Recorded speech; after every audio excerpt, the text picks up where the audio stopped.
היי נוגה, אנחנו נעשה עכשיו הדרכה קצרה. נתחיל בדפים הקלים, איפה שיש את המלל, ובסרטון הבא אני אראה לך איך להתקן את הסרטונים. נתחיל מדף ההודות. כעיקרון את כל התפריט אנחנו יכולים להיכנס למניוז. בואו ניכנס להתחלה. כשתיכנסי למערכת ניהול זה ייראה ככה. נלחץ על מניו, היברו. ופה בעצם אני יכול לראות את כל הדפים של האתר. בואו נלחץ על דף ההודות. לחיצה על edit, תפתח לי את הדף.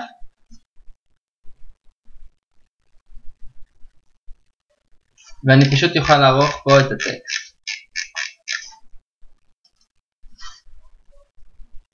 אז זה דף ההודות. בואו נעבור לגלריית תמונות.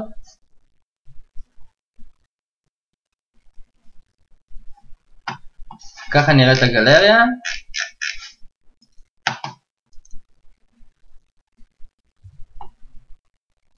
את הגלריה אנחנו מנהלים דרך רכיב שנקרא DJ Media Tools. אנחנו נכנסים ל-Components, DJ Media Tools. נבחר באלבומים. ופה בעצם אנחנו יכולים לראות את האלבומים שיש לנו באתר. נלחץ על גלריית תמונות. ופה בעצם אנחנו יכולים לראות את כל התמונות שבגלריה. אם אנחנו רוצים להוסיף תמונות, אנחנו פשוט לוחצים Add Images ומוסיפים את התמונות שאנחנו רוצים להוסיף. אז זה בעניין הגלריה. סרטוני וידאו, תיק עבודות, המלצות. דף ההמלצות, שוב נלך למניו, היברו. נלחץ על המלצות. ושוב על כפתור edit, זה יפתח לנו את הדף ההמלצות. ונוכל לראות פה את כל התמונות. אנחנו יכולים פשוט להוסיף תמונה. נלחץ פה על הכפתור של התמונה. ונוכל להעלות פה את הקובץ שאנחנו רוצים. זהו, דף נורא פשוט דף מאמר. ונספור. ודף יצירת קשר.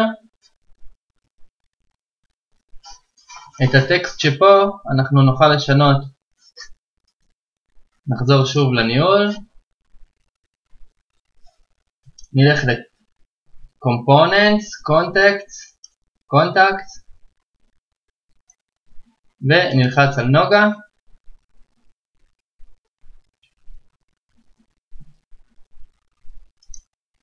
ותחת הטאב הזה בעצם את יכולה לראות את הטקסט של היצירת קשר. זהו, בעצם עברנו על כל הדפים הפנימיים. עכשיו בסרטון הבא אני אראה לך איך מטפלים בסרטוני וידאו.